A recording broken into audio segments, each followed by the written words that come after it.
Good evening and welcome to another edition of the HGP Sport. For today, 26th of March, I am Stanford Howard. Thanks for joining us. While the Golden Jaguars are still in celebration mode, work for the upcoming 15th edition of the CONCACAF Gold Cup will commence immediately. Jaden Samuels reports. The biannual International Men's Football Championship of the North, Central American and the Caribbean, organized by CONCACAF, will see Guyana making its maiden appearance alongside Bermuda. Guyana joins Haiti, Canada, Martinique, Curacao, Bermuda, Cuba, Jamaica, Nicaragua and El Salvador, all of whom would have performed best in a series of 4 CONCACAF Nation League qualifiers. Guyana secured its place in the tournament at the weekend after a 2-1 win over Belize, and in doing so will showcase the country to millions across the globe in the June 17 to July 7 tournament. This alone is a plus for local football, even if the Golden Jaguars do not come out victorious, and is a step local football would be taking, which only augurs well for Guyana, according to football president Wayne Forde. We have to get to work immediately and start planning for what we will have to do over the next couple of months when we get into the Gold Cup. We must recognize that this is a symbolic and I'm not very often lost for word, but a tremendous accomplishment for Guyana, first and foremost. When we go and play in the Gold Cup, there are probably 40 million people on this planet that would hear the name Guyana for the first time. And to me, that is the point that we need to emphasize. The Gold Cup will be held in 15 different venues across 12 different cities in the United States and Costa Rica, and will be the first time that the Gold Cup will be held in Central America, with all previous matches having taken place in the United States, Mexico, and Canada. As the weeks wind down to the all-important tournament, coach of the Golden Jaguars, Michael Johnson, is optimistic the local ballers can do well. He says the foreign base and the local players bonding is bearing fruit, and with the foreign base players available for selection, it has lifted the standard off and on field heading into the tournament. Pivotal. These players are playing at the top end of the spectrum in England. You cannot dismiss Callum Arons, who's at Reading. Keanu Marsh-Brown, who's come through at Arsenal. Come through at Arsenal? Fulham. These guys have played Premier League football. To come and aid the country, to give us that support that we definitely need. These guys are going to be a pivotal part. But also, I'll tell you what's happened as well. Within the training camp, and Coxie will back this one up, the standard, what was brought to the training camp for me, was the best since it's been here. But not only the best because of the foreign-based players, but also the local-based players pulled up as well. It pulled everybody up, and that's what you get. The United States are the defending champions, having won the 2017 tournament. This year, participating teams have increased by 4 nations, making it 16. Jaden Samuels, HGP Sport.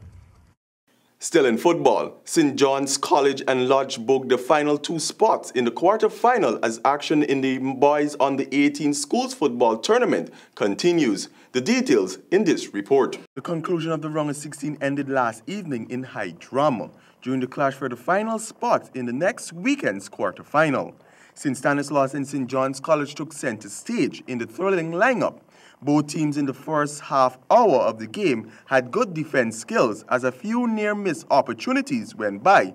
But just at the stroke of half-time, Daniel Poussard from St. Stanislaus registered the first goal in the 32nd minute. A few seconds later, St. John's Akil Bennett retaliated with one to level. Jermaine Sampson in the 35th minute took the lead for St. Stanislaus 2-1. The second half, St. John's Tyreek Sanders in the 44th minute was the first to strike, to level things, but not before St. Stanislaus took the lead once more by Joshua King in the 56th minute. From then on, everything went St. John's way as they registered 2 goals to take the lead and the win 4-3. The final game of the round of 16 clash was between Livewire, Lott Secondary and Tugville. Lott Secondary, who copped the title in 2014, have yet to gain another and look to dominate from the onset despite Tugsville's Simon Ben in the 17th minute, who got on the board first. Nevertheless, doubles by Darwin George in the 18th and 22nd minute, Kurt Edwards in the 29th and 69th minute, and Shamroy Myers in the 34th minute got lodged into the final 8 with a 5-3 win over Tugville.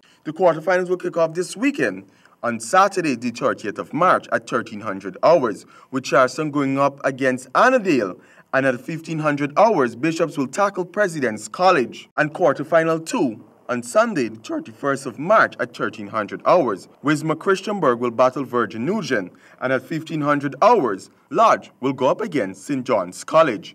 For HGP Sport, I am Stanford Howard. Now we switch our attention to some athletics news. Alicia Fortune, despite efforts from all around, will not be a part of this year's World Indoor Classic Athletics Championship in Poland. Jaden Samuels reports. Fortune told HGP Sport that all funds needed to make it to the championship were not raised, but she still could have made it to Poland, but did not secure a flight, despite intervention from Caribbean Airlines. A disappointed Fortune expressed that the money will be used to attend the North Central American Caribbean Outdoor Classic in Canada from July 18 to 21. I wanted to be at this championship. I do all the necessary preparation. I did everything possible to be there, but unfortunately it didn't happen because of, didn't get to raise the money that we wanted to raise. But these people would have reached out to us. And, it's all would have happened because of all the late. Yes, I started planning this before. Let people don't get this wrong. I was planning this long before, but when sponsors and everybody start to respond, it wasn't early enough so that I could have been able to secure my flight. And mind you, we didn't get a chance to raise all the money. When the news hit Guyanese in Poland that Fortune did not raise the requisite funds, they intervened, but the time wasn't sufficient. The local track star will begin preparations for the July meet in Canada immediately to avoid a recurrence. The money will not go in vain. The sponsorship will not go in vain because we have Central American and Caribbean, North Central American and Caribbean World Master Outdoor that will be in Canada from the 18th of July to the 21st of July. In Canada, and we're going to use all the money that we have and see what more are needed to get to that championship. I'm going to start as early as possible to secure my flights and get the visa and all of that for that. Jaden Samuels, HGP Sport. In cricket news, rejuvenation of the High Performance Centre, governance reform, and finding a permanent West Indies coach is first on Ricky Skerritt's to-do list, with a 10-point cricket first plan, which formed the basis of his election campaign over the last month. Skerritt has called for patience as his teams look to refurbish the Caribbean side. Meantime, the 100 dotting ensured Barbados easily retained their regional Super 50 title after beating Trinidad and Tobago by 28 runs in their final round match at Enmore on Monday. Batting first, Barbados amassed 242 for 7 in 50 overs and bowled out the Twin Island Republic for just 214 in 48 overs. Dotting's superb 6-wicket haul and 43-ball 73 easily snatched the player of the match honours. Guyana participation in the Women's Tri-Nation Series Hockey Invitational in Canada concluded with the locals finishing fourth. The details in this report. Guyana opened its series in Canada with a match against the Asian indoor champions, Kazakhstan. From the outset, it could have seen that the Kaz were far more experienced than the young Guyanese, who seemed to also struggle a bit with the fast, smooth wooden surface on the University of Toronto Athletic Centre. With the Guyanese under tremendous pressure in the first half, superb goalkeeping by Alyssa Javier and solid defense work from the Guyana's most experienced player kept the score at 0-0. The second half would see the tide swing in Guyana's favor as Woodruff hammered home two powerful direct penalty corner flicks in the 27th and 29th minute to give Guyana a 2-0 lead. Kazakhstan, with all the wealth of experience, managed to sneak one in the final 10 minutes of the game to hand Guyana the victory 2-1. On the second day, the ladies faced off with Canada White, which led to a draw at the final whistle, and by chance the point table at the end of the pool dictated that those two teams would meet again in the semi-finals. In that semi-final match, the Guyanese this time conceded to Canada over sudden death penalties. That loss meant that they would have played for a third against Kazakhstan, who this time around pulled out all the stop along with the experience to dampen the Guyanese ladies from a bronze medal with a 4-1 win. Coach Philip Fernandes indicated that, despite the disappointing placement of his team in the end, a great many of the objectives were achieved during the series.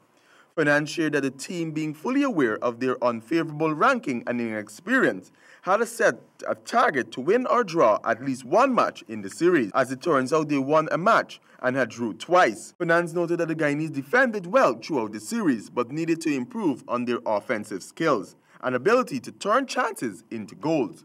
For HGP Sport, I am Stanford Howard. And that concludes our cast for this evening. I'm Stanford Howard, but do remember, persistence can change failure into extraordinary achievement.